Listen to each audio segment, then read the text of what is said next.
In the depths of space, where silence stretches across light years and death comes without warning, there exists a truth that most civilizations learn too late: never underestimate a species that refuses to abandon its own.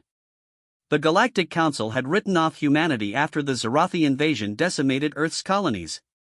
They called humans the broken species, too emotional, too stubborn, too willing to sacrifice everything for a single life.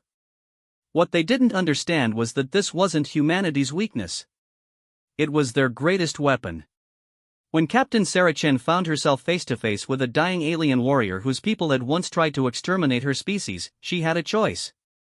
Walk away and let the universe balance its scales, or do what humans do best: fix what's broken, even when it defies all logic. She chose to fix his visor. That single act of compassion would unleash a chain of events that would reshape the galaxy, challenge everything the Galactic Council believed about warfare and honor, and prove that sometimes the most dangerous thing in the universe isn't the size of your weapons or the strength of your shields. It's having nothing left to lose, and everything to fight for. Welcome to the story of how humanity's greatest defeat became the galaxy's salvation, and how a blind dragon learned to see through human eyes. The salvage ship Redemption drifted through the asteroid field like a ghost haunting its own grave. Captain Sarah Chen pressed her face against the reinforced viewport, watching debris from the Battle of Kepler station tumble slowly through the void. Each piece told a story: a fragment of hull plating here, a twisted weapon mount there, the occasional flash of a personal item that had once meant everything to someone who was now space dust. Sarah's reflection stared back at her from the glass, showing a woman who had aged 10 years in the past too. Her dark hair was streaked with premature silver, and her brown eyes held the kind of weariness that came from losing everything twice over. First, when the Zorathi had glassed her homeworld of New Singapore, and again when the Galactic Council had abandoned humanity to its fate. "Captain, we're picking up a signal," called out Marcus Webb from the communications station. The young man's voice carried the same hollow tone that had infected all the survivors. "It's faint, but it's definitely artificial." Sarah turned from the viewport, her magnetic boots clicking against the metal deck as she moved toward Marcus's station. The bridge of the Redemption was cramped and utilitarian, cobbled together from salvaged parts and held together by determination and desperation. It wasn't much to look at, but it was home to the last free crew in human space. "What kind of signal?" she asked, leaning over Marcus's shoulder to study the readouts. "Emergency beacon," Marcus replied, his fingers dancing across the holographic interface. "But the signature is wrong. It's not human, and it's not Zorathi. The modulation is completely different." Dr. Elena Vasquez looked up from her medical station, her graying hair pulled back in a practical bun. "Could be a trap," she said, her Russian accent making the words sound even more ominous. "The Zorathi have been known to use alien technology as bait." Sarah considered this. The Zorathi Empire had swept through this sector 6 months ago, leaving nothing but death in their wake. They were ruthless, efficient, and had made it clear that humanity was to be exterminated without exception. But they were also pragmatic. If they wanted to set a trap, there were easier ways than floating a mysterious alien beacon in the middle of a debris field. "Tom, can you get us a visual?" Sarah called out to their pilot. Thomas Nakamura, a compact Japanese man with cybernetic implants where his left eye used to be, worked the navigation controls with practiced ease. "Bringing us around now, Captain." Engines at minimum thrust to avoid detection. The main screen flickered to life, showing the stark beauty of the asteroid field. Chunks of rock tumbled slowly through space, some as small as pebbles, others large enough to hide a battleship. The Redemption sensors swept back and forth, searching for the source of the signal. "There," Tom said, highlighting a section of the display. "Grid reference 77 Alpha. Whatever it is, it's wedged between 2 asteroids." Sarah squinted at the screen. At first, she saw nothing but rock and shadow. Then, as the ship's lights played across the area, she caught a glimpse of something that made her breath catch in her throat. Metal. Sleek, organic curves that looked almost alive. And markings that definitely weren't human or Zorathi. "It's a ship," she said quietly. "Or what's left of one." As they drew closer, more details became visible. The vessel was unlike anything Sarah had ever seen. Where human ships were angular and functional, and Zorathi ships were brutal and industrial, this craft looked like it had been grown rather than built. Its hull was a deep blue-green color that seemed to shift and shimmer in the light, and intricate patterns covered its surface like scales. Draknari, Dr. Vasquez whispered, and Sarah felt a chill run down her spine. The Draknari were legends among spacefaring races. Ancient warriors from the Galactic Rim who had fought the Zarathi Empire to a standstill generations ago before disappearing into the void. Some said they were all dead. Others claimed they had retreated to hidden worlds beyond the edge of known space. Sarah had always assumed they were just another story told by old spacers to pass the time during long jumps. That beacon is coming from inside the ship, Marcus reported. And, Captain, I'm picking up life signs. Faint, but definitely there. Sarah felt her heart rate increase. A living Draknari, here in the ruins of human space. The implications were staggering. The Draknari were said to be master warriors, each one worth 100 ordinary soldiers. If one had survived the battle that destroyed Kepler Station, it might have information about Zarathi movements, tactics, or weaknesses. Prep the boarding pod, she ordered. Elena, grab your medical kit. We're going aboard. Captain, I must protest, Dr. Vasquez said, already reaching for her equipment despite her words.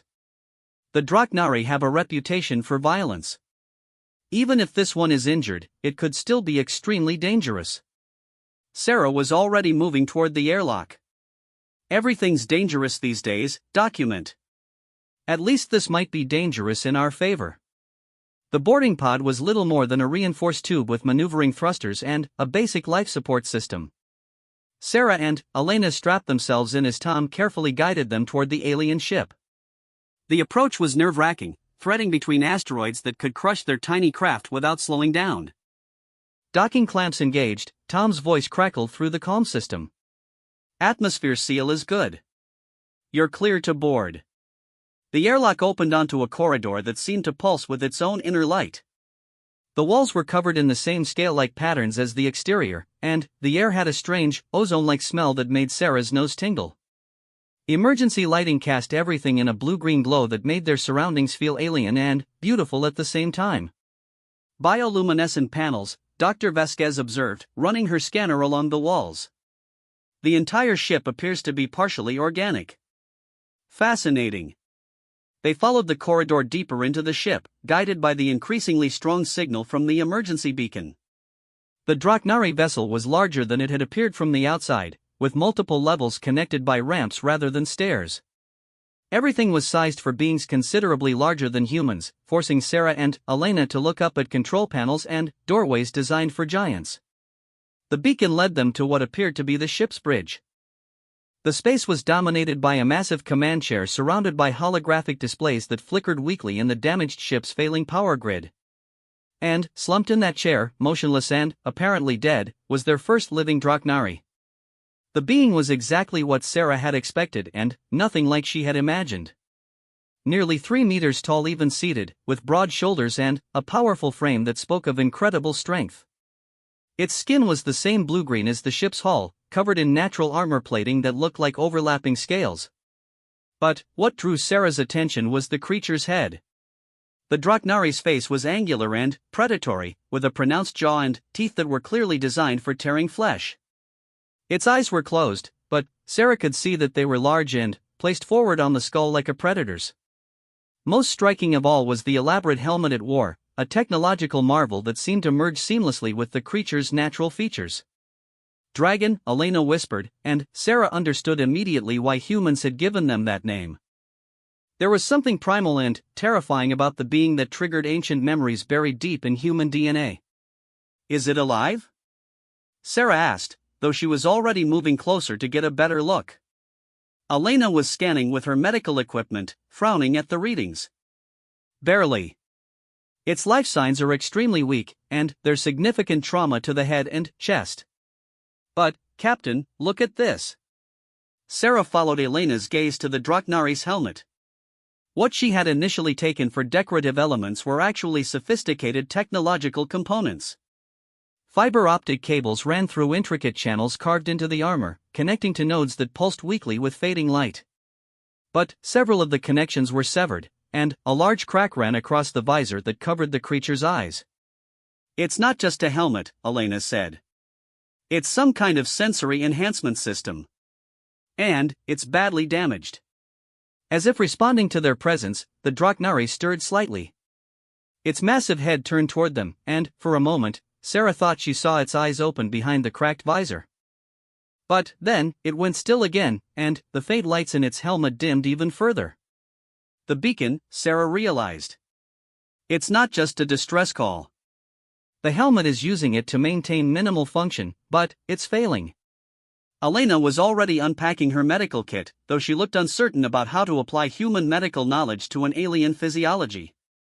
I can stabilize its condition temporarily, but that helmet, if it's as integrated with its nervous system as I think it is, losing power completely could cause permanent brain damage. Or death. Sarah found herself staring at the damaged visor, thinking about the choice in front of her. This was one of the Draknari, the legendary warriors who had fought against the Zarathi. Its people and hers had never been allies. In fact, they had never even made contact before this moment.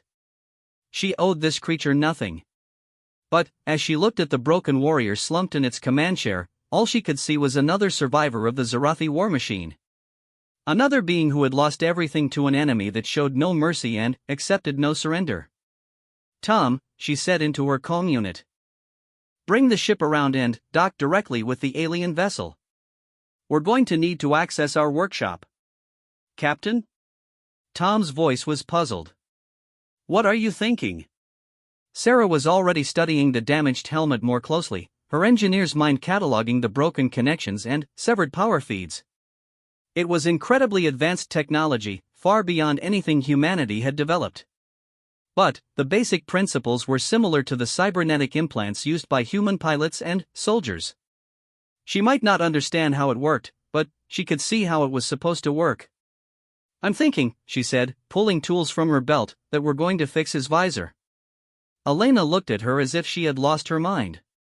"Sarah, you can't be serious. We don't know anything about Draknari physiology or their technology. One wrong connection and you could kill him." "He's going to die anyway if we do nothing," Sarah replied, carefully examining the severed fiber optic cables. "And we need allies more than we need to play it safe." As she worked, Sarah found herself thinking about the last transmission they had received from Earth before the planet went silent. Her sister's voice, calm and professional even as the orbital defenses fell around her. "Tell the survivors to keep fighting, Sarah. Someone has to remember that we were here." The Draknari stirred again as Sarah began reconnecting the damaged systems, and this time she was sure its eyes opened behind the cracked visor. Large, golden eyes that held intelligence and pain in equal measure. For a moment, human and Draknari regarded each other across the vast gulf that separated their species. Then, Sarah went back to work, her hands steady despite the magnitude of what she was attempting. She was about to perform surgery on an alien's cybernetic implants using nothing but improvised tools and determination. It was insane, dangerous, and probably futile. It was also the most human thing she could think of doing. The connections were more complex than anything she had worked on before, but Sarah had spent years maintaining the life support systems and cybernetic equipment that kept her crew alive. She understood the flow of power and data, even when it moved through alien conduits in patterns that defied human logic. Hour by hour, cable by cable, she slowly brought the damaged helmet back to life. Elena monitored the Draknari's vital signs, calling out warnings when his brain activity spiked or his breathing became irregular. But, gradually, the lights in the helmet grew stronger, and the organic displays around the bridge began to flicker back to life. When the main power coupling finally clicked into place, the effect was immediate and dramatic. The Draknari's body went rigid as power flowed through the restored connections. The cracked visor suddenly blazed with internal light, and diagnostic information scrolled across its surface in script that looked like flowing water. The giant warrior's eyes opened fully for the first time, and Sarah found herself looking into pools of molten gold that held depths she couldn't even begin to fathom.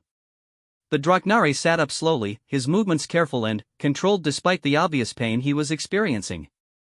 When he spoke, his voice was like distant thunder, deep and resonant in a way that seemed to vibrate through Sarah's bones. But, the words, when they came, were in perfect, unaccented English. "You fixed my sight," he said, and there was wonder in that bass voice. "Why?" Sarah found herself staring into those golden eyes, searching for the right words to explain something she wasn't entirely sure she understood herself. The Draknari warrior continued to study her with an intensity that made her feel like he was reading her soul through her expressions. "Because you needed help," she said finally. "And, because the Zarathi are everyone's enemy now." The Draknari's scaled features shifted into what might have been surprise. He moved slowly, testing his restored systems, and Sarah could see data flowing across his visor as his enhanced senses came back online. When he turned his head to look at Dr. Vasquez, the movement was smooth and controlled in a way that spoke of perfect integration between organic and technological components. "I am Kethvar Thorn, Battlemaster of the Third Talon," he said, his voice carrying a formal weight that reminded Sarah of old military traditions.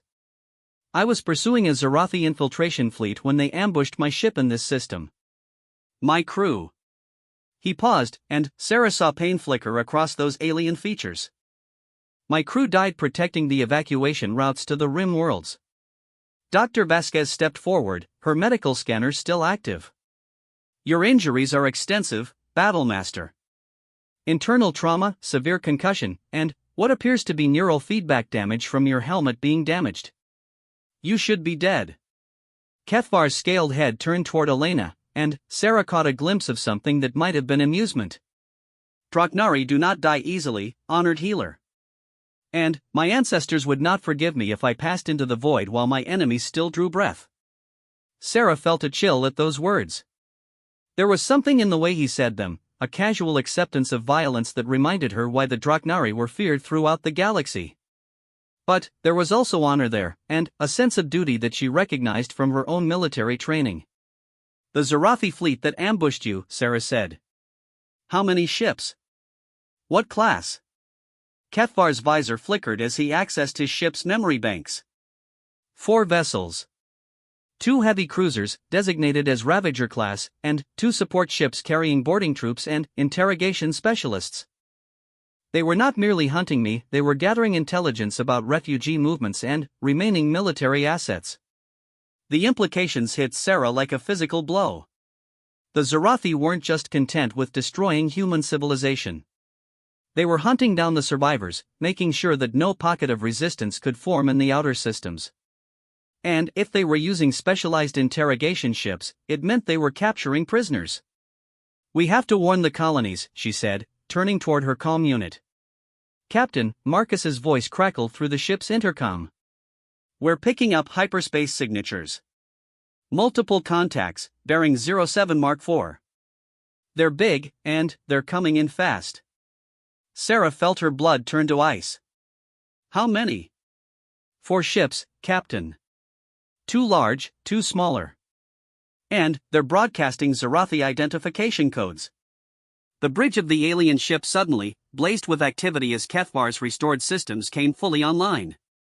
Holographic displays materialized around them, showing tactical information that made Sarah's heart sink. The approaching ships were exactly what the Draknari had described, a full Zarathi hunter-killer group designed to eliminate any remaining resistance in the system. "They followed my ship's emergency beacon," Kethvar said, his voice grim. "I led them directly to you." Sarah was already moving toward the airlock, her mind racing through their limited options. The Redemption was a salvage vessel, not a warship. Against 4 Zarathi combat ships, they wouldn't last 30 seconds in a direct fight. But running wasn't an option either, the Zarathi were faster, and there was nowhere to hide in the empty space between systems. "Elena, get back to the ship. Tom, warm up the engines and prep for emergency burn."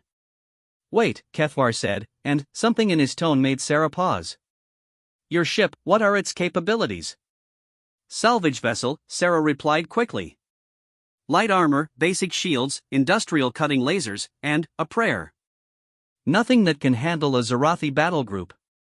The Draknari warrior was studying the tactical display, his enhanced vision processing information faster than any human could follow. "My ship is too damaged to fight, but its weapon systems are still functional. If you could provide power and targeting data." "You want to make a stand here?" Sarah asked. Against 4 ships? I want to make them pay for underestimating us, Kethvar replied, and Sarah heard echoes of her own desperate fury in that alien voice. They think they face only a damaged Draknari ship and a single human vessel. They expect easy prey. Sarah looked around the alien bridge, taking in the sophisticated weapon systems and defensive capabilities that were coming back online as power flowed through the restored connections.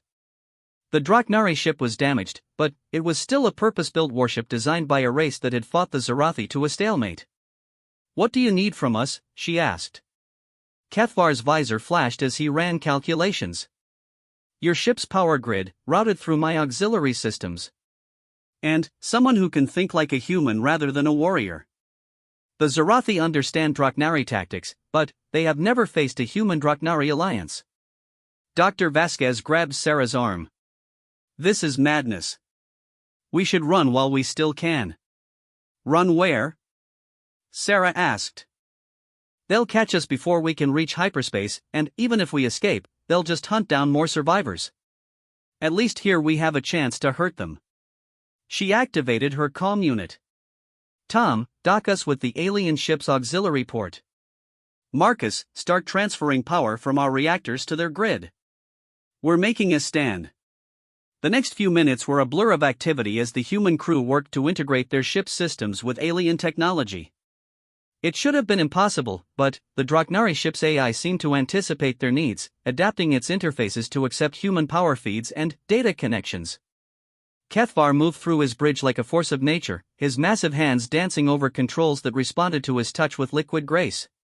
As power flowed back into his ship's systems, Sarah watched displays light up showing weapon systems that made her salvage lasers look like toys. Plasma lances charging, the Draknari reported. Defensive screens at 60%. Stealth systems. He paused, studying a readout. Functional, but limited. We will have surprise, but only for the first exchange. On the main display, the approaching Zarathi ships were growing larger, their angular hulls bristling with weapons and armor. Sarah had seen ships like these before, during the final defense of the Terran colonies. They were killing machines, designed for one purpose: the complete extermination of anything that opposed the Empire. How do we fight them? Sarah asked.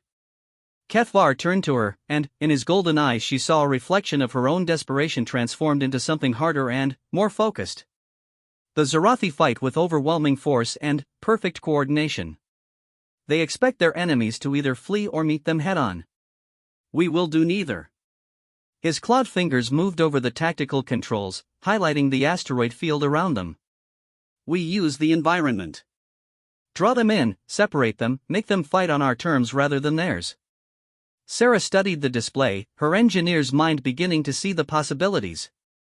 The asteroids provided cover and concealment, but they were also hazards that could be weaponized against an unwary enemy. The big rocks near Grid 77. If we could destabilize them. Exactly, Kethvar said. Your industrial lasers are perfect for precision cuts. We lure the lead ships into the field, then bring the asteroids down on them. And the other 2 ships? The Draknari's expression became predatory. We kill them with honor and fury. The Zarathi fleet was now close enough for detailed scans, and Sarah felt her stomach clench as she saw their true size. The 2 Ravager-class cruisers were each larger than a human battleship, their hulls covered in weapon pods and armor plating. The support ships were smaller but faster, built for pursuit and capture rather than direct combat. All ships, this is Fleet Commander Gextal of the Imperial 7th Talon, a harsh voice crackled through the communication system. Surrender immediately and you will be granted the honor of death in the gladiator pits. Resist, and we will hunt down every member of your pathetic species. Sarah looked at Kethvar, expecting him to respond with some kind of warrior's challenge. Instead, the Draknari simply smiled, showing teeth that would have done credit to any Earth predator. Let them think us dead until they are committed to the attack, he said quietly. Then, we show them why dragons are feared in the darkness between stars. The wait was agonizing. The Zarathi ships spread into a search formation, their sensors probing the asteroid field for signs of life. Sarah watched them approach, her hands steady on the controls but her heart hammering against her ribs. Everything depended on timing and luck, two things that had been in short supply lately. Lead cruiser is entering the kill zone, Marcus reported from the Redemption. Second cruiser is holding back, but the support ships are moving to flank.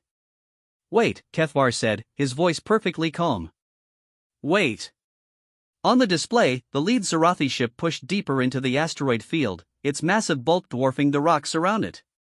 Sarah could see weapon ports opening as the enemy prepared to blast their way through any obstacles.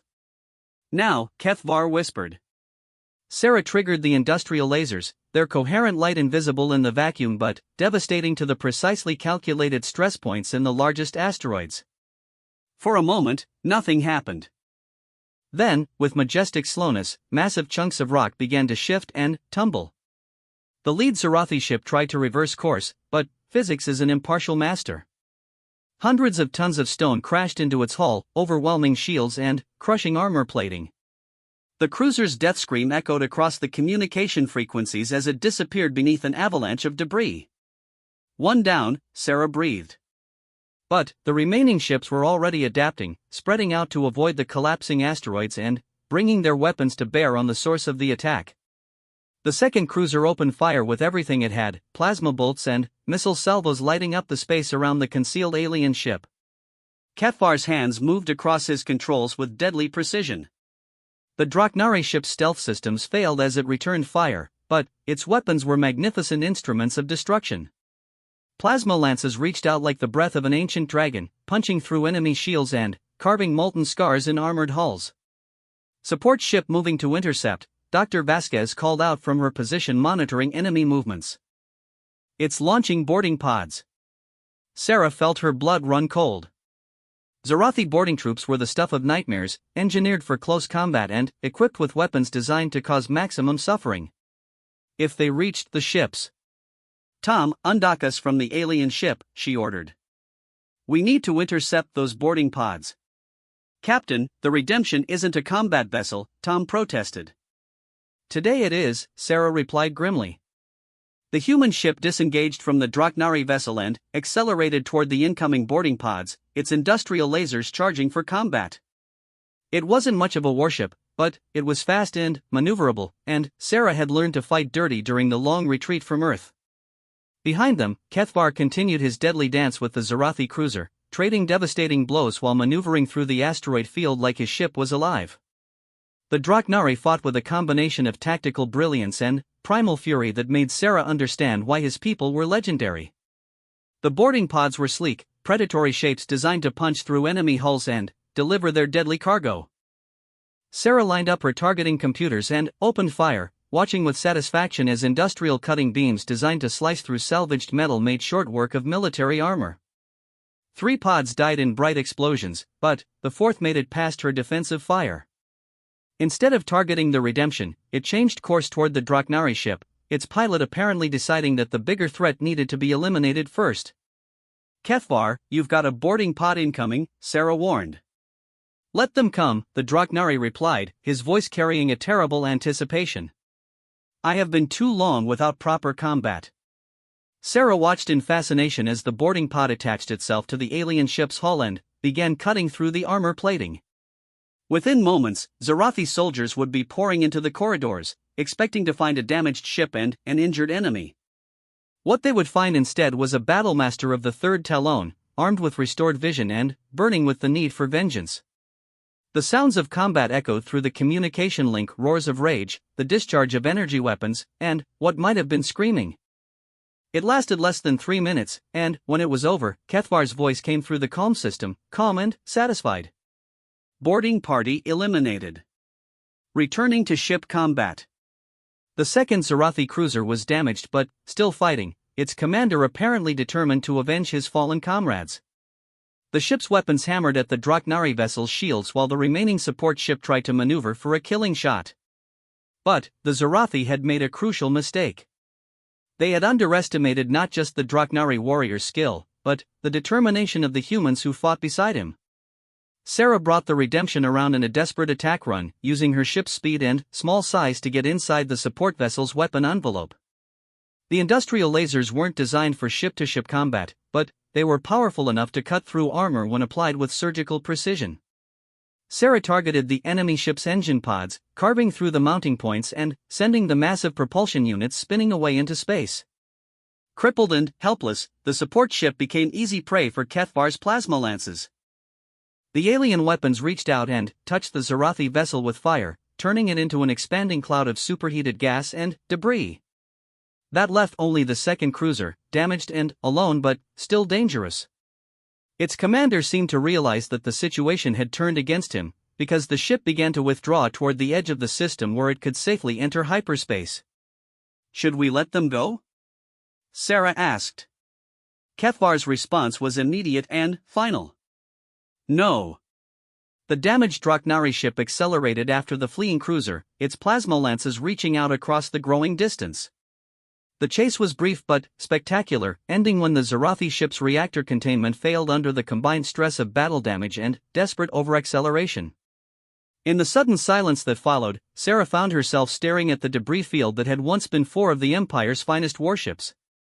It seemed impossible that they had won, that their desperate gamble had actually worked. "It is finished," Kethvar said, his voice carrying a deep satisfaction. "The hunters have become the hunted." But, even as Sarah felt the first stirrings of hope, she knew that this was only the beginning. Word of this battle would reach the Zarathi High Command eventually, and they would send more ships, larger fleets, to ensure that no pocket of resistance could threaten their dominion. The real fight was just beginning. 3 days after the battle, Sarah stood in the restored command center of Kethvar's ship, watching holographic star charts that showed the true scope of the Zarathi invasion. Red markers indicated conquered systems, while flickering yellow dots marked the last known positions of refugee fleets and resistance cells. There were far too many red markers, and far too few yellow ones. "The situation is worse than we thought," Kethvar said, his massive frame hunched over the tactical display.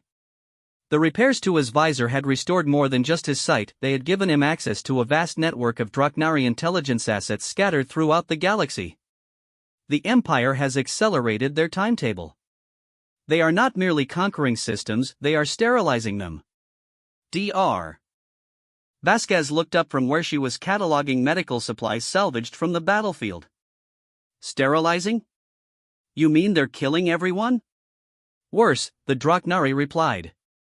"They are erasing all traces that these civilizations ever existed. Planets are stripped of resources, historical archives are destroyed, genetic samples are taken for study and, then, eliminated. They intend to remake the galaxy in their own image." Sarah felt a chill that had nothing to do with the ship's environmental systems. The Zarathi weren't just conquering the galaxy, they were committing genocide on a scale that defied comprehension. Every species, every culture, every unique perspective that had taken millions of years to evolve was being systematically erased. "How long?" she asked. Kethvar manipulated the display, and the star chart shifted to show projected timelines. At their current rate of expansion, they will reach the galactic core within 2 standard years. The rim worlds have perhaps 6 months before the outer colonies fall. Marcus Webb, who had been unusually quiet since the battle, finally spoke up. "What about the Galactic Council? Surely they're mobilizing a response?" The sound that emerged from Kethvar's throat was somewhere between a laugh and a growl. "The council disbanded 3 months ago. The Altarian representative was the last to flee, and he broadcast a message declaring that each species must fend for itself." Sarah closed her eyes, feeling the weight of hopelessness settling over her like a physical burden. Humanity had always been considered one of the younger, weaker species in galactic politics. If the ancient powers of the Council couldn't stand against the Zarathi, what hope did the survivors have? "There is another way," Kethvar said quietly, and something in his tone made Sarah open her eyes. The Draknari had activated a new section of the display, showing star positions far beyond the edge of known space.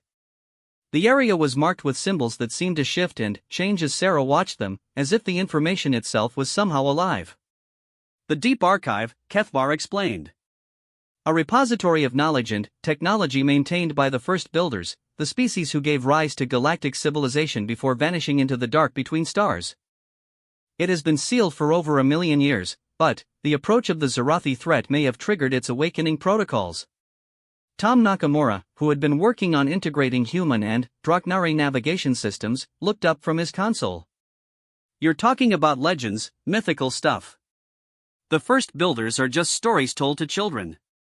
Kethvar turned his golden gaze on the human pilot, and Sarah saw ancient knowledge in those alien eyes. Your species is young, Tom Nakamura. You measure history in thousands of years, while the Draknari have fought among the stars for hundreds of thousands. The first builders were real, and their legacy still shapes the galaxy in ways you cannot imagine. He manipulated the display again, and new information flowed across the holographic interface. Technical readouts and scripts that seemed to ride like living things, weapon specifications that made the plasma lances look like primitive tools, and ship designs that defied conventional understanding of physics. The archive contains the complete technical database of the first builders, Kethvar continued. Weapons capable of sterilizing entire star systems, defensive technologies that can turn planets into impregnable fortresses, and manufacturing systems that can build fleets in a matter of days rather than years. Sarah studied the display, her engineer's mind struggling to comprehend the implications of what she was seeing. If even half of this was true, the archive represented the power to not just resist the Zarathi invasion, but to drive it back and ensure it could never happen again. What's the catch? She asked, because there was always a catch. The archive will only open for those who can prove they represent a united galaxy, Kethvar replied. Not a single species fighting for survival, but an alliance of civilizations working together toward a common goal. Dr. Vasquez laughed bitterly. Unity? Have you seen what's happening out there? Every species is running for their lives, and most of them won't even talk to each other, let alone work together. Which is why the archive has remained sealed, Kethvar said. The first builders designed it as a test, a way to ensure that their most powerful technologies would only be used by those wise enough to overcome their differences in the face of extinction. Sarah was still studying the technical readouts, trying to understand the principles behind weapons that could crack planets and shields that could deflect entire fleets. The mathematics were incomprehensible, but the underlying concepts reminded her of something she had seen before. Wait, she said, highlighting a section of the display. This power distribution pattern, it's similar to the quantum resonance systems we use in human FTL drives.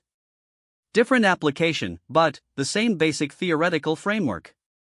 Kethvar's scaled features shifted into what might have been surprise. You understand this? Parts of it, Sarah replied, her excitement growing as she recognized more familiar elements hidden within the alien mathematics. Human technology developed along different lines than most species. We focused on efficiency and adaptability rather than raw power. These first builder systems, they're designed to work with any technological base, adapting and amplifying what's already there. Which means, Tom said slowly, understanding dawning in his cybernetic eye, that humans might actually be able to interface with their technology more easily than other species. Kethvar was studying Sarah with new intensity, his enhanced vision no doubt reading biosigns and micro-expressions that revealed more than she wanted to share. Your species may be the key to accessing the archive, he said finally. But, first, we must gather the alliance that will prove worthy of its secrets. The next few hours were spent in intense planning. Using the Draknari intelligence network and the Redemption's knowledge of human survivor groups, they began to map out potential allies scattered across the galaxy. The list was shorter than Sarah had hoped, but longer than she had feared. The Kelveran Protectorate still holds 3 core systems, Marcus reported, highlighting their positions on the tactical display. Their crystal-based technology makes them almost immune to Zarathi energy weapons. The Thylorian Collective has retreated to their fortress worlds in the Andromeda Spiral, Elena added. They're isolationist by nature, but they have manufacturing capabilities that could support a major fleet. Tom was working with the Draknari navigation data, plotting courses to the various survivor enclaves. The distances are massive. Even with our fastest ships, it would take months to contact all these groups, and that's assuming the Zarathi don't intercept us. Then, we split up, Sarah said, the plan forming in her mind as she spoke. Multiple contact teams, each carrying proof of what we've accomplished here and evidence of the archive's existence. We can't afford to approach these groups as supplicants, we need to show them that resistance is possible. Kethvar activated another section of his ship's database, and, suddenly, the display was filled with detailed technical specifications for advanced communication equipment. Quantum entanglement communicators, he explained. Instantaneous communication across any distance. My people used them to coordinate operations during our last war with the Zarathi. The implications were staggering. If they could establish a real-time communication network between the various resistance groups, they could coordinate operations on a galactic scale.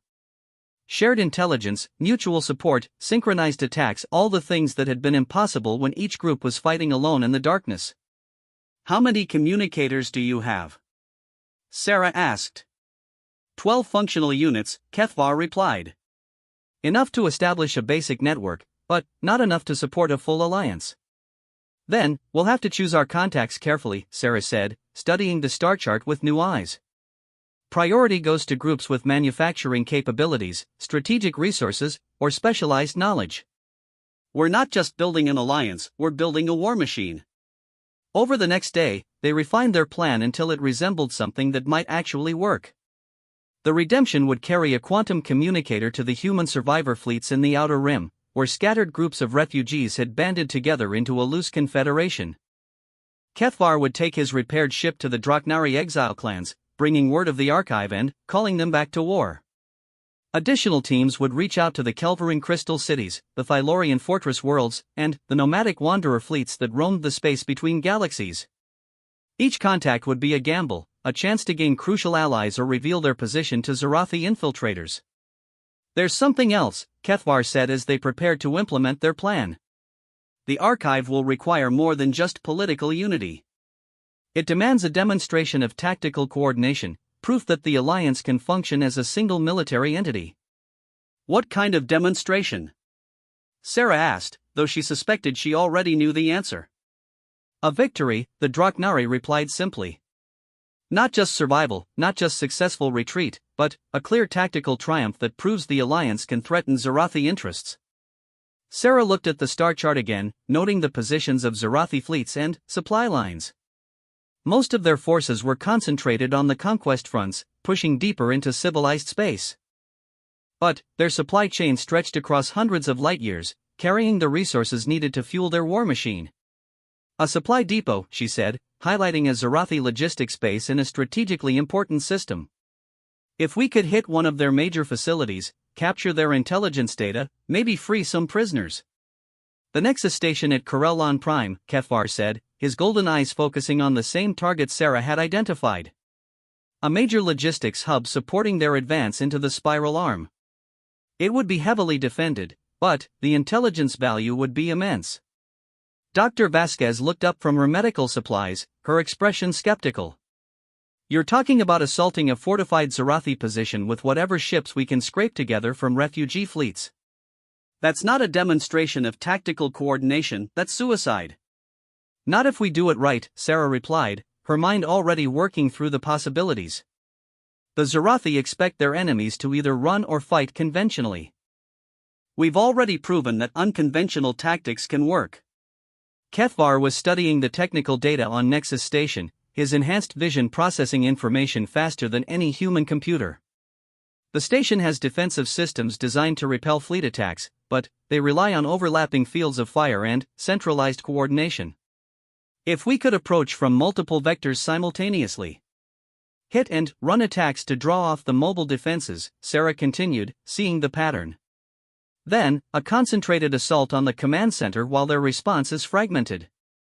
We would need precise timing, Kethvar warned. And ships with specialized capabilities. This cannot be accomplished with a single fleet, no matter how powerful. Then, we make sure it's not a single fleet, Sarah said, feeling the first real hope she had experienced since the fall of Earth. We make it the first real operation of the Galactic Alliance. As they worked out the details of their ambitious plan, Sarah found herself thinking about the choice she had made days ago when she decided to fix a dying alien's broken visor. Such a small act, performed without thought of reward or consequence. Yet it had led to this moment, to the possibility that the scattered survivors of 100 different species might unite against their common enemy. The Zarathi had made one crucial mistake in their campaign of extermination. They had assumed that fear would keep their enemies divided, that the instinct for survival would override the capacity for cooperation. They hadn't counted on the stubborn human tendency to help others even when it made no logical sense. They certainly hadn't counted on what could happen when that tendency encountered a warrior culture that had spent millennia perfecting the art of honorable warfare. When do we begin? Kefar asked, his massive hands already moving over the navigation controls. Sarah looked around the alien bridge, taking in the faces of her crew and the imposing presence of their new ally. They were about to attempt something that had never been done before: unite a galaxy's worth of desperate survivors into a fighting force capable of challenging the greatest military power in galactic history. The odds were astronomical. The risks were incalculable. Success seemed impossible. It was, in other words, exactly the kind of challenge that humans and Draknari were meant to face together. "We begin now," Sarah said, and meant every word. 2 months later, Sarah stood on the bridge of the newly commissioned Alliance flagship Phoenix Rising, watching the largest fleet assembled since the Zarathi invasion began. Around her, holographic displays showed the positions of over 300 ships representing a dozen different species, each one carrying refugees who had chosen to fight rather than continue running.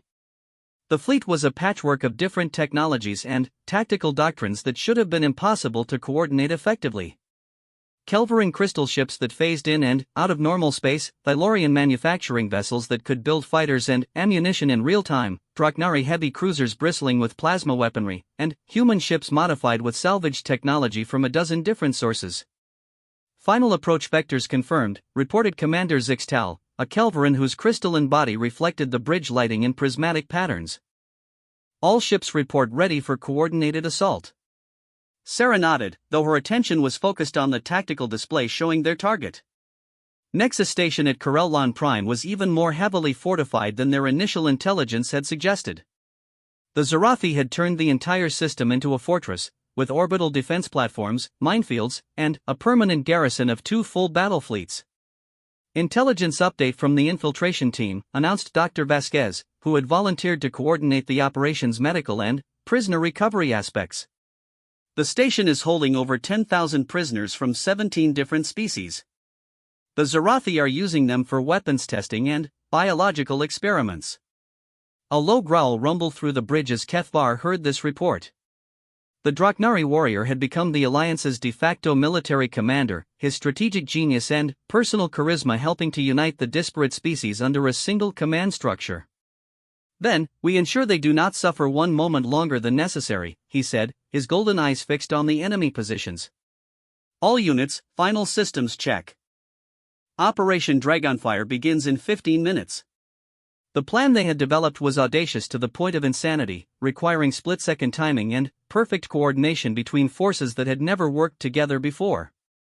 The first phase would see Thylorian stealth ships infiltrating the system's outer defenses, planting quantum beacons that would guide the main assault force directly to their targets. Phase 2 would begin with the Kelverin crystal ships phase shifting into the heart of the defensive grid, their exotic technology allowing them to bypass conventional shields and weapons. While the enemy struggled to respond to this impossible attack, the Draknari heavy units would punch through the weakened perimeter and engage the main battle fleet. The human ships, meanwhile, would execute a series of hit-and-run attacks designed to create chaos and confusion, drawing enemy forces away from the critical targets. Their smaller size and enhanced maneuverability made them perfect for the role of military mosquitoes, stinging the enemy in unexpected places and vanishing before effective countermeasures could be brought to bear. "Phase shift initiation successful," reported the Kelverin commander. "Enemy defenses are confused. They are attempting to target positions that technically do not exist in normal space." On the tactical display, Sarah watched as the Zarathi defense grid tried to engage enemy ships that existed in multiple dimensions simultaneously. Energy beams passed harmlessly through phased vessels, while return fire struck from impossible angles. "Draknari units, begin your attack run," Kefvar commanded. "For the honor of the fallen, and the hope of the living." The heavy cruisers accelerated toward the enemy lines, their plasma lances reaching out like the breath of ancient dragons. But these were not the same desperate refugees who had fled the Zarathi advance months ago. These ships had been upgraded with first builder technology reverse-engineered from fragments found in the Archive's outer chambers, making them faster, stronger, and more deadly than anything the galaxy had seen in a million years. "Human squadrons, execute Pattern 7, Sarah ordered, watching as her own people began their chaotic dance around the edges of the battle. Target their communication arrays and sensor platforms. Make them fight blind. The Redemption, now upgraded with hybrid technology that combined human adaptability with alien sophistication, led the human attack force in a series of precisely calculated strikes. Industrial cutting lasers had been replaced with coherent particle beams, while the ship's jury-rigged systems had been standardized into something approaching military specification. Tom Nakamura, now serving as the operations chief navigator, coordinated the human ships with an artist's precision. His cybernetic implants had been enhanced with Draknari targeting systems, allowing him to process tactical information at superhuman speeds. Nexus Station's outer defenses are failing, he reported. Enemy fleet is moving to engage our heavy units, but they're leaving their flanks exposed. This was the critical moment, the point where the operation would either succeed brilliantly or fail catastrophically. Everything depended on the coordination they had spent weeks perfecting, the trust that had been built between species that had never worked together before. All units, initiate final assault, Sarah commanded. Remember, we're not just fighting for ourselves anymore. We're fighting for everyone the Zarathi have murdered, and everyone they plan to kill. The response was immediate and overwhelming. Kelverin ships materialized inside the enemy formation, their crystal hulls absorbing energy weapon fire and converting it into devastating return attacks. Thylorian manufacturing vessels began producing specialized torpedoes designed to exploit Zarathi shield frequencies. Wanderer fleet units, with their ancient knowledge of spacetime manipulation, opened micro-wormholes that allowed Alliance ships to strike from completely unexpected directions. And, through it all, the Draknari heavy cruisers pressed their attack with the relentless fury of their ancient warrior culture, their plasma weapons carving through enemy formations like knives through paper. Nexus Station's primary shields are down, Dr. Vasquez reported. Boarding teams are go for insertion. This was Sarah's moment. While the fleet battle raged around them, she led a mixed team of human engineers and Draknari warriors toward the station's docking bays. Their mission was twofold: rescue the prisoners being held in the station's detention levels, and capture the central computer core that contained vital intelligence about Zarathi operations throughout the galaxy. The boarding action was swift and brutal. Zarathi troops were formidable opponents, but they had never faced the combination of human ingenuity and Draknari combat prowess. Sarah's team moved through the station's corridors like a force of nature, bypassing security systems with improvised technical solutions while their alien allies cleared any opposition with devastating efficiency. Prisoners located, Sarah reported as they reached the detention levels. Multiple species, all in poor condition but alive. We're going to need immediate medical support. The sight that greeted them in the prison blocks was something that would haunt Sarah's nightmares for years to come. Beings from across the galaxy, reduced to experimental subjects in the Zarathi's quest to understand and exploit the weaknesses of every species they encountered. But they were alive, and their eyes held hope for the first time in months. This way, Kethvar commanded, his massive frame leading the way toward the computer core. The intelligence data must be secured before the enemy can implement deletion protocols. The central computer chamber was a cathedral of alien technology, filled with data storage systems that contained the complete operational plans for the Zarathi invasion. Star maps showing future targets, troop deployment schedules, research data on captured technologies, and, most importantly, the location of the Empire's primary fleet bases. "I need 10 minutes to download everything," Sarah said, connecting her portable systems to the alien databanks. "Can you hold them that long?" The answer came in the form of weapons fire echoing through the corridors as Zarathi security forces attempted to retake their most sensitive installation. Kethvar and his warriors formed a defensive line at the chamber's entrance, their plasma rifles creating a wall of fire that no enemy could cross. But time was running out. The station's automatic systems were beginning to initiate self-destruct protocols, and Sarah could hear the whine of overloading reactors building toward catastrophic failure. "Download at 60%, she called out. 5 more minutes. "The station will not survive 5 more minutes, Kethvar replied, his weapon firing continuously at targets Sarah couldn't see. "You must work faster." Sarah's fingers flew over her controls, bypassing security systems and data filters with techniques learned during years of salvaging alien technology. The information she was downloading represented the complete operational secrets of the galaxy's most successful military power, knowledge that could turn the tide of the war if they could get it back to the Alliance leadership. 80%. 3 more minutes. Captain, this is the fleet, Tom's voice crackled through the comm system. The Zarathi are falling back, but they're calling in reinforcements. We need to extract now. Around her, the chamber was beginning to show signs of structural failure as the station's death throes intensified.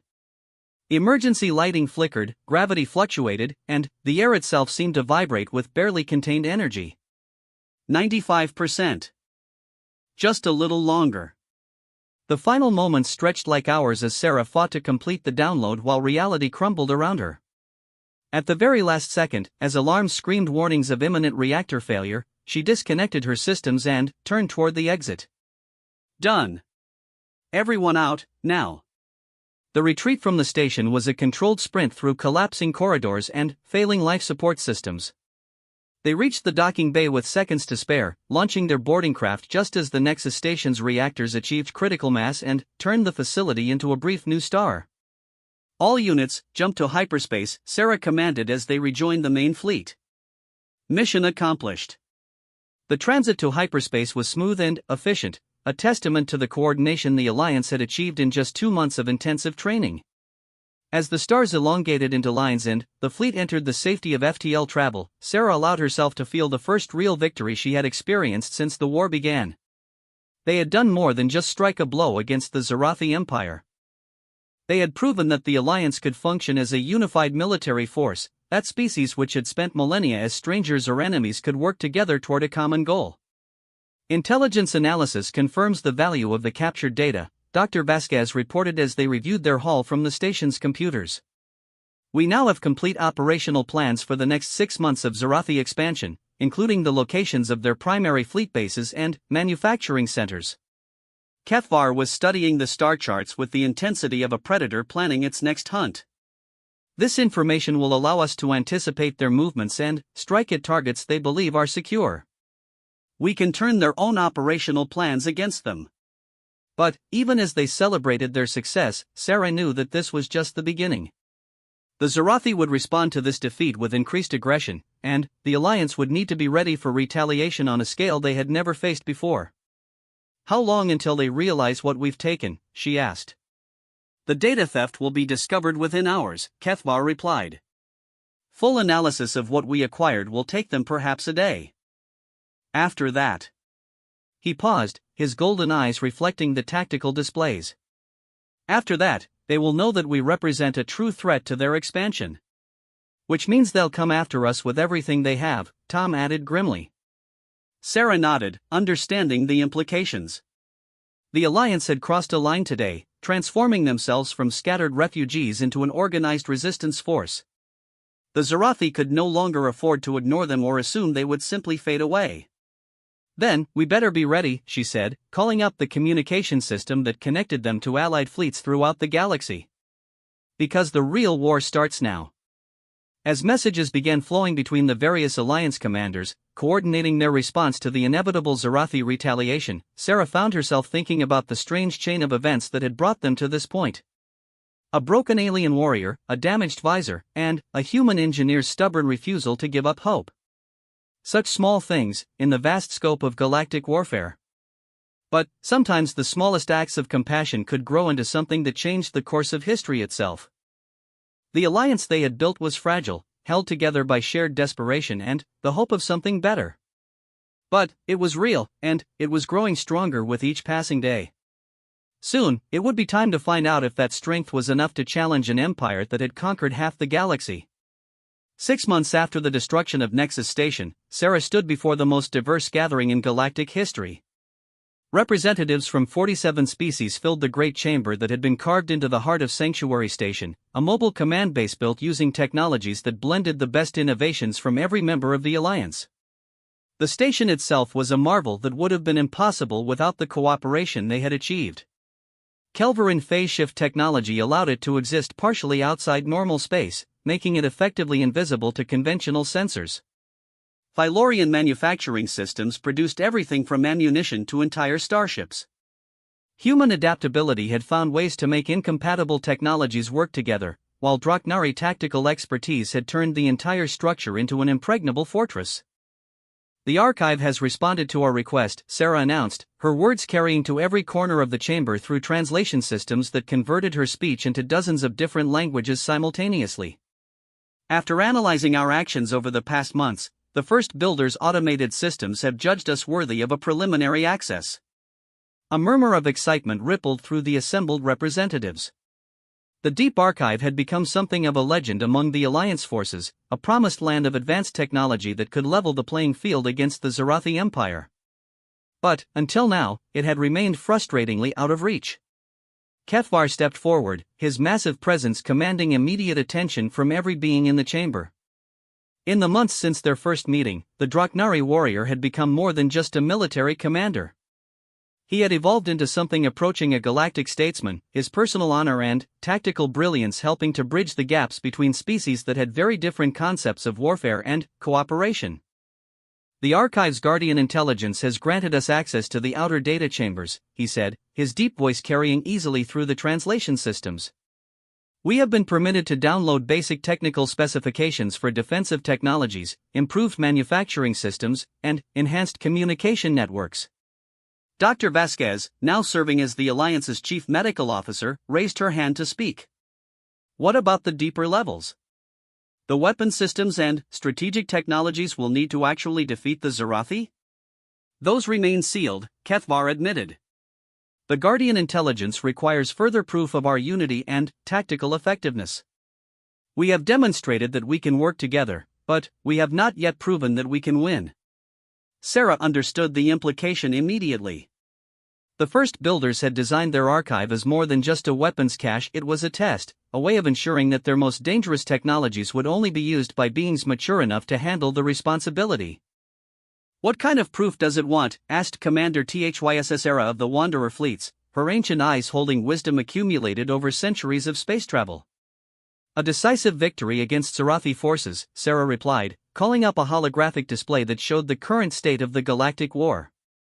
"Not just another raid or defensive action, but something that fundamentally changes the strategic balance." The display painted a sobering picture. Despite the Alliance's growing success, the Zarathi Empire continued to expand.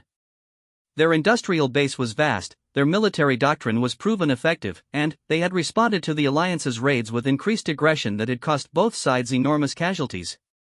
But there was one weakness in the Zarathi expansion that their intelligence teams had identified through careful analysis of the captured data. The Empire's rapid growth had outpaced their ability to consolidate their holdings, creating supply lines that stretched across thousands of light-years. "The Zarathi Central Command has recognized the threat we represent," Kethvar said, highlighting key positions on the strategic map. "They are preparing a massive retaliation fleet, designed to crush the Alliance once and for all. But that fleet requires enormous logistical support." Sarah took up the explanation, her engineer's mind having worked out the technical details. "They're building a new class of super-heavy battleships, each one capable of sterilizing an entire star system. But those ships are too large to use conventional supply chains. They need specialized support vessels, rare materials, and manufacturing facilities that only exist in a few locations." The implication was clear to every military mind in the chamber. If the Alliance could disrupt those specialized supply chains, the Zarathi retaliation fleet would be crippled before it could launch its devastating attack. "Target analysis shows 3 critical nodes," continued Kethvar, highlighting systems deep in Zarathi-controlled space. "The Valdris shipyards, where the super battleships are being assembled. The Kronos mining complex, which produces the exotic materials needed for their weapons systems. And the Nexus Prime Command Center, which coordinates logistics for the entire operation." Tom Nakamura, now serving as the Alliance's chief tactical coordinator, studied the targets with his enhanced cybernetic vision. "Those facilities are heavily defended and located hundreds of light-years apart. We'd need to hit all 3 simultaneously to prevent them from compensating for each other." "Exactly," Sarah said. "Which means we need to divide our forces and coordinate 3 separate fleet actions across impossible distances. It's the ultimate test of everything we've built together." The silence that followed was heavy with the weight of decision. What they were proposing was far beyond anything the Alliance had attempted before. It would require every ship they could muster, perfect coordination between forces that had never operated independently, and tactical excellence on a scale that would have challenged the greatest military minds in galactic history. "The risks are enormous," admitted Fleet Admiral Kexrin of the Thylorian Manufacturing Guild. "If we fail, we lose everything. Every ship, every world, every refugee who has placed their hope in our success. And if we succeed," added Commander Zixtal, the Kelveran's crystalline body reflecting the holographic displays in rainbow patterns, "we prove to the archive that we are worthy of its greatest secrets. We gain access to technologies that could end the Zarathi threat forever." The debate that followed was intense but respectful, a testament to the trust that had been built between species over months of shared struggle. Each representative voiced their concerns and suggestions, contributing their unique perspectives to a plan that would determine the fate of the galaxy. In the end, it was Kethvar who called for the final vote. "We have spent too long running from our enemies," he said, his golden eyes reflecting the determination that had inspired beings from across the galaxy. "We have built something precious here, not just a military alliance, but a new way of thinking about cooperation and unity. The Zarathi would destroy all of this, reducing the galaxy to a wasteland of enforced conformity." He paused, looking around the chamber at the assembled representatives. "I say we show them what unity truly means. I say we strike all three targets simultaneously, and prove that the alliance is more than the sum of its parts." The vote was unanimous. The next 3 weeks were a blur of preparation and coordination on a scale that defied comprehension. The Alliance's manufacturing capabilities, enhanced by preliminary first builder technologies, worked around the clock to produce the specialized equipment needed for simultaneous operations across impossible distances. Sarah found herself commanding the force assigned to Valdris shipyards, the most heavily defended of the three targets. Her fleet consisted of ships from a dozen different species, each one modified with hybrid technologies that pushed the boundaries of what was considered possible. The Redemption had been transformed beyond recognition, its original salvage equipment replaced with weapons systems that combined human ingenuity with alien sophistication. But, more importantly, it carried quantum communication arrays that would allow her to coordinate with the other fleet commanders in real time, regardless of the distance between them. "Final approach to the Valdris system," Tom reported from the navigation station. "All ships report ready for coordinated attack." Sarah opened the quantum communication link, feeling a moment of wonder as her voice was transmitted instantaneously across hundreds of light years. "Kethvar, THISS, do you copy?" "Kronos Assault Force standing by," came Kethvar's response, his voice as clear as if he were standing on the bridge beside her. "Target analysis complete. We are ready to begin." "Nexus Prime Fleet in position," added Commander THYSS. "Wanderer ships have identified all defensive installations. Awaiting coordination signal." This was the moment that would define everything they had worked to build. 3 separate battles, fought simultaneously across impossible distances, each one dependent on perfect timing and flawless execution. "Operation Unity begins in 10 seconds, Sarah announced. "All ships, remember what we're fighting for. Remember who we've become together." The countdown seemed to last forever and no time at all. When it reached 0, the galaxy erupted into coordinated warfare on a scale that had never been seen before. At Valdris, Sarah's fleet phased in from hyperspace with Kelveran precision, their mixed formation appearing inside the defensive perimeter through careful manipulation of spacetime. The shipyards were massive structures, each one large enough to build vessels that could serve as mobile fortresses. But they were also inherently vulnerable, their size making them impossible to defend against a coordinated assault. "Target the construction frameworks," Sarah commanded. "If we can't capture those super battleships, we make sure they can't be completed." The attack was beautiful and terrible in equal measure. Human ships darted between the massive construction platforms, their enhanced weapons carving through support structures with surgical precision. Kelveran vessels phased in and out of normal space, attacking from dimensions the enemy couldn't even perceive. Draknari heavy cruisers, serving as the fleet's backbone, provided devastating covering fire that kept the shipyard's defensive systems suppressed. Through the quantum communication link, Sarah could hear updates from the other battlefronts. Kethvar's assault on the Kronos mining complex was proceeding with characteristic Draknari efficiency, his forces systematically destroying the exotic material processing facilities that fed the Zarathi war machine. Meanwhile, THY attack on Nexus Prime had turned into a masterclass in information warfare, with Wanderer fleet specialists infiltrating the enemy's communication networks and turning their own coordination systems against them. Primary construction platform destroyed, Tom reported. Secondary platforms are beginning emergency evacuation procedures. But the Zarathi were far from defeated. As the Alliance fleets pressed their attacks, enemy reinforcements began arriving from throughout the sector.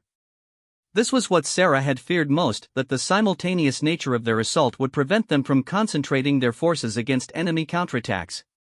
Heavy Zarathi battle group jumping in from hyperspace, Dr. Vasquez warned from her position monitoring enemy communications. 2 battlecruisers and their escorts moving to engage our main force. This was where months of training and coordination would either prove their worth or lead to catastrophic defeat. Sarah watched as her mixed fleet responded to the threat with the fluid precision of a single organism. Each species contributed their unique capabilities while maintaining perfect coordination with their allies. Kelverin units, phase shift to flanking positions, Sarah commanded. Phylorian manufacturing ships, begin production of specialized anti-armor torpedoes. Human squadrons, execute harassment pattern Delta. The battle that followed was unlike anything in galactic military history. Ships that should have been incompatible worked together with seamless efficiency, their different technologies combining to create tactical capabilities that exceeded anything their individual components could have achieved. Through it all, the quantum communication link kept all 3 battlefronts connected in real time. Sarah could hear Kethvar's tactical updates as his forces overwhelmed the Kronos defenses, and THY's reports as the Wanderer fleets captured the Nexus Prime command computers intact. This is it, Sarah said as the last Zarathi defenders at Veldris began to withdraw. All targets secured. Operation Unity is complete. The silence that followed was profound, broken only by the soft hum of ship systems and the distant echo of celebration across 3 separate star systems. They had done it.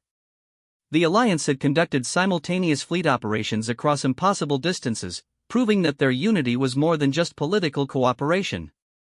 Archive systems are responding, Kethvar reported, his voice carrying a note of awe that Sarah had never heard before.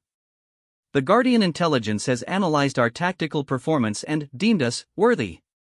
The implications hit Sarah like a physical blow. They had passed the test, proven their worth to technologies that predated galactic civilization by 1,000,000 years. The deep archive was opening its seal chambers, revealing secrets that could reshape the balance of power forever. All fleets, return to Sanctuary Station, she commanded. We have work to do. As the Alliance forces began their withdrawal from the 3 conquered systems, Sarah found herself thinking about the journey that had brought them to this point. It had started with a simple act of compassion, fixing a broken visor for a dying alien warrior. But that single choice had grown into something that would change the course of galactic history. The Zarathi Empire still commanded vast forces and controlled hundreds of worlds. But they were no longer facing scattered refugees and desperate survivors. They were facing a united galaxy, arm.